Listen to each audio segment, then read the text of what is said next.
परोपकाराय फलन्ति वृक्षा, परोपकाराय वहन्ति नद्या, परोपकाराय दुहन्ति गाव, परोपकारार्थम इदम शरीरम। इसका अर्थ है कि परोपकार के लिए ही फल वृक्ष देते हैं, परोपकार के लिए ही नदियां बहती है, परोपकार के लिए ही गायें दूध देती है और परोपकार के लिए ही हमारा यह शरीर है। मैं परमार्थ समिति द्वारा आयोजित इस कार्यक्रम में उपस्थित होकर और परमार्थ समिति ने जो पिछले 1.5-2 वर्ष में काम किए हैं, उन कामों से प्रभावित होकर यह श्लोक बोल रही हूं। मुझे विश्वास हुआ कि हम में से बहुत सारे लोग हैं जो इस बात में यकीन रखते हैं कि हमारा यह शरीर, हमारा यह जीवन परोपकार के लिए बना है, परमार्थ के लिए बना है। तो सबसे पहले तो आपने मुझे इस कार्यक्रम में बुलाकर आज का ये जो सम्मान किया है, इसके लिए मैं पूरे परमार्थ समिति के सभी सदस्यों को और आज के इस कार्यक्रम में उपस्थित सभी जो श्रोतागण है, जो मंच पर उपस्थित है, माननीय हेमा मालिनी जी से लेकर प्रत्येक व्यक्ति जो आज यहाँ उपस्थित है, जो परमार्थ के कामों को देख रहा है और उसके द्वारा इस आयोजित सम्मान कार्यक्रम में मेरे खुशी का भागी बना है, उन सबका धन्यवाद कहना चाहूंगी। मुझे कहा गया था कि मैं अपने बारे में कुछ बताऊं। मुझे कहा गया था कि मैं अपनी जर्नी शेयर करूं आप लोगों के साथ। ये जर्नी वैसी ही है जैसी भारत के किसी एक छोटे से गांव में जन्मी किसी लड़की की होनी चाहिए। मैं राजस्थान में नागौर में जायल तहसील है एक, उसके कठौती गांव में पैदा हुई हूं और मेरे जन्म के 1-1.25 साल बाद मेरी छोटी बहन का जन्म हुआ। आप में से बहुत सारी महिलाएं और इवन पुरुष भी मुझे मालूम है जो राजस्थान में है, जो राजस्थान से आए हैं, वो जानते होंगे कि किसी परिवार में एक के बाद दूसरी बेटी का जन्म लगातार हो जाए तो माँ बाप पर क्या बीतती होगी। और माँ बाप से ज्यादा उन सभी रिश्तेदारों पर जो ये मानकर चल रहे होंगे कि हम दोनों बेटियां हमारे माता पिता पर एक बहुत बड़ा बोझ है, क्योंकि दहेज देना पड़ेगा, शादी और सारी जिंदगी। इनफैक्ट मैं जब पढ़ाई कर रही थी तब भी मैंने हमेशा ये सुना कि 10वीं कर लिया अब शादी कर दो, 11वीं कर लिया अब शादी कर दो, 12वीं कर लिया अब शादी कर दो। आप में से जो भी नागौर को जानते हैं, बालिका वधू की कहानी इनफैक्ट जैतसर गांव पे है जो नागौर और जोधपुर के बॉर्डर पे है। और राजस्थान में सबसे ज्यादा आखा तीज पे जो शादियां की जाती है वो नागौर में की जाती है और जिस कम्युनिटी में की जाती है मैं उस कम्युनिटी से हूँ।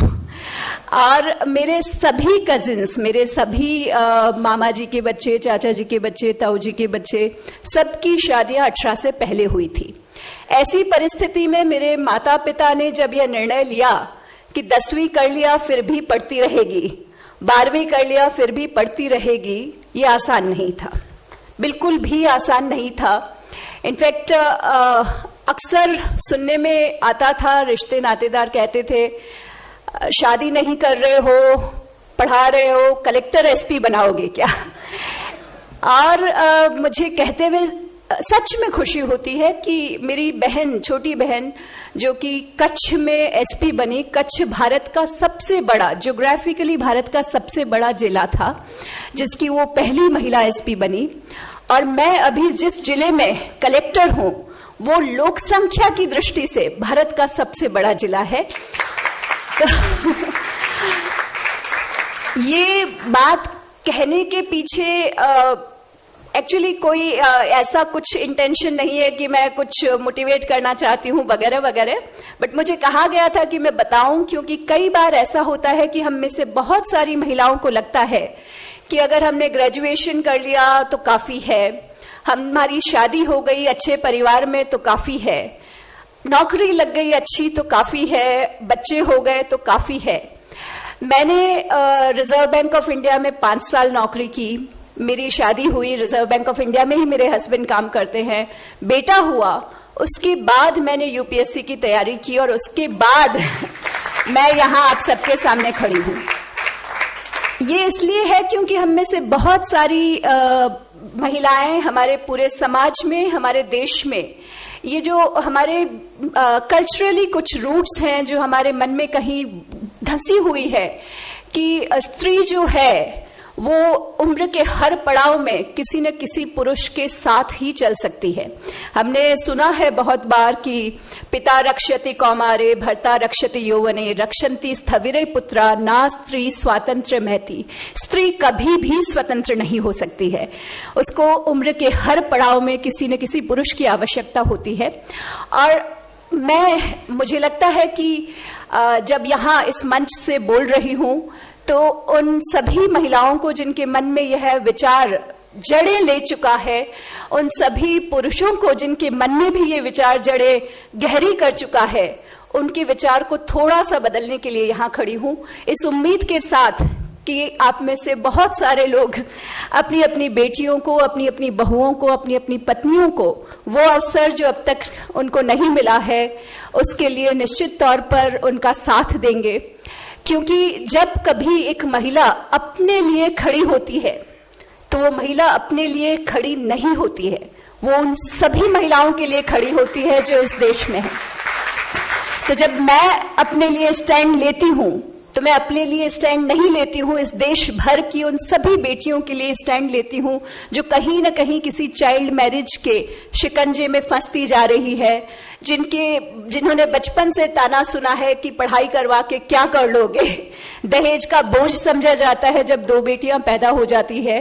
और इन सारी समस्याओं को पार करने के लिए इस साल में जब हम आजादी का अमृत महोत्सव मना रहे हैं, हम हमारे देश का 75वां आजादी का अमृत महोत्सव मना रहे हैं, उस साल में निश्चित तौर पर मुझे लगता है कि मुझे का हक है कि इस देश की महिलाओं की आजादी अभी अधूरी है और उसी आजादी की लड़ाई के लिए, उसी आजादी के हक को और बुलंद आवाज में उठाने के लिए इस अमृत महोत्सव में आवाज उठेगी। और हमारे बीच में सांसद हेमा जी हैं, निश्चित तौर पर वो संसद में भी अनेक बार महिलाओं के हक पर आवाज उठाती रही हैं। मेरे जैसी बेटियां मुंबई उपनगर में कलेक्टर बनती हैं, या मेरी बहन जिसके जन्म पर मेरे ननिहाल में मातम छा गया था, मेरी दादी नानी सब उदास हो गई थी कि लगातार 2 बेटियां हो गई है, वो शक्ति का रूप बनकर आईपीएस ऑफिसर बन सकती है। तो हर घर की हर बेटी अपने मुकाम को, अपने सपनों को पूरा कर सकती है। आपके आसपास में जब भी कोई ऐसी बेटी दिखाई दे जो जुनून के साथ, पैशन के साथ कुछ करना चाहती है, तो आप निश्चित तौर पर उसको मदद करें। और इस मामले में परमार्थ ने कुछ ही दिनों पहले एक बहुत अच्छा काम किया है जो मैं आप सबके सामने रखना चाहती हूँ। ये समिति जब मेरा स्वागत करने के लिए मेरे ऑफिस में आई तो मैंने इन्हें कहा कि क्योंकि मैं जिस परिस्थितियों से बाहर निकल के आई हूं, मैं हमेशा ढूंढती रहती हूं मेरे जैसी ही बच्चियां, और जब कहीं मुझे मेरे जैसी ही बच्चियां मिलती है तो मैं कोशिश करती हूं कि उनको मेरी तरफ से जो सपोर्ट मिल सके वो देती रहूं। और रोटरी, लायंस या परमार्थ जैसे अच्छे संस्थान जो महिला शिक्षण की तरफ, बेटी बचाओ बेटी पढ़ाओ की तरफ काम करते हैं, उनको भी लिंक कर सकूं। रामविलास जी माहेश्वरी जो मुझे नहीं आ गए हैं जी ये इन्होंने कहा मैं जा रहा हूं आपके जिले में सालासर मंदिर के दर्शन के लिए, और हीरावती, लाडनू में हीरावती करके एक छोटा सा गांव है जिसमें कुछ 10-12 बच्चियां हैं जो स्पोर्ट्स में अच्छा कर रही हैं। मुझे जिस दिन पता चला कि वो बच्चियां बहुत ही वल्नरेबल सेक्शन से हैं और उन बच्चियों की पढ़ाई के लिए भी उनके पेरेंट्स तैयार नहीं थे, बट वो स्ट्रांग है और वो चाहें तो डेफिनेटली स्टेट लेवल पे, नेशनल लेवल पे कुछ रैंक मिला सकती हैं। तो मैंने उन बच्चियों को सपोर्ट देना शुरू किया। फिर मुझे पता चला उन्हें कुछ स्पोर्ट्स के इक्विपमेंट चाहिए। इन्हें बात करते ही इन्होंने इमीडिएटली उस स्कूल में विजिट किया। स्कूल में विजिट करने के बाद स्कूल से लिस्ट बनवा के ली और तुरंत 10 लाख रुपए का डोनेशन उस स्कूल को दे दिया। और वो सारे इक्विपमेंट जो रामविलास जी ने दिलवाए, उनका आज वहां के लोकल एमएलए ने उद्घाटन किया है। मैं निश्चित तौर पर चाहूंगी कि आप में से सब, क्योंकि हम सब इस जिंदगी में, कोरोना ने हमें एक चीज तो सिखाई है कि कुछ भी अगर निश्चित है तो वो है मृत्यु। कभी भी किसी भी क्षण हमारी आ सकती है और सब कुछ जो हमारे बिलोंगिंग्स है वो यहीं रह जाने हैं। अपने अपने जीवन में हम वो छोटा मोटा थोड़ा बहुत जो परमार्थ कर सकते हैं वो करते रहें। जैसे रामविलास जी ने अभी उन 10-12 बच्चियों के सपोर्ट के लिए जो काम किया है, आई एम श्योर वो बच्चियां राजस्थान से लाडनू के हीरावती गांव की वो बच्चियां किसी दिन नेशनल स्पोर्ट्स टूर्नामेंट में हमारा राजस्थान का नाम ऊंचा करेगी, भारत का नाम ऊंचा करेगी। और उस दिन उस परमार्थ का सही पुण्य हम सबको, जो हम यहाँ पर हैं, उनको निश्चित तौर पे मिलेगा। महिलाएं जो कई बार कंफर्टेबल सिचुएशन मिलते ही आराम होता ही है। मैं रिजर्व बैंक में काम करती थी, कभी कोई नेता नहीं देखा, कभी कोई जनता नहीं देखी, कंफर्टेबल सैलरीज, अच्छे ऑफिसेस, अच्छे एरियाज में रहती थी। फिर भी मैंने आईएएस का चुनौतीपूर्ण करियर क्यों चुना? चुनौतीपूर्ण करियर चुनना या जिंदगी में चुनौतियां चुनना अपने आप में बहुत आनंददायी है, इसलिए चुना। मैं खास तौर पे कहना चाहूंगी कि डरिए मत, रिस्क लेने से डरिए मत कि क्या हो जाएगा, हार जाएंगे क्या, फेल हो जाएंगे क्या, टकरा जाएंगे क्या, बिखर जाएंगे क्या। ऐसा नहीं होता है। आप टकराएंगे, हारेंगे, बिखरेंगे, बट फिर उठेंगे और फिर निश्चित तौर पर निखर कर सामने आएंगे। इसलिए एक ही जाते जाते, in fact I have spoken too much, मैं एक छोटा सा शेर बोलना चाहूंगी। नशेमन नहीं तेरा, नशेमन नहीं तेरा कस्र सुलेमानी के गुंबद पर। इसका मतलब है कि आपका आशियां, आपका रहने की जगह जो है वो किसी महल का गुंबद नहीं है।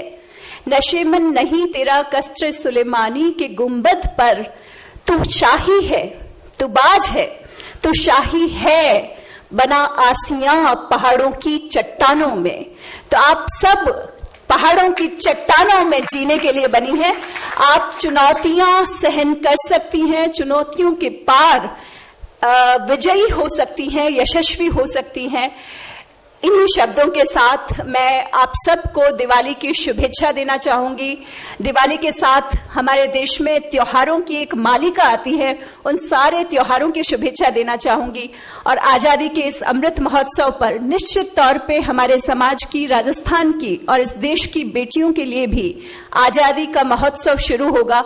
इस शुभेच्छा के साथ जय हिंद, जय महाराष्ट्र।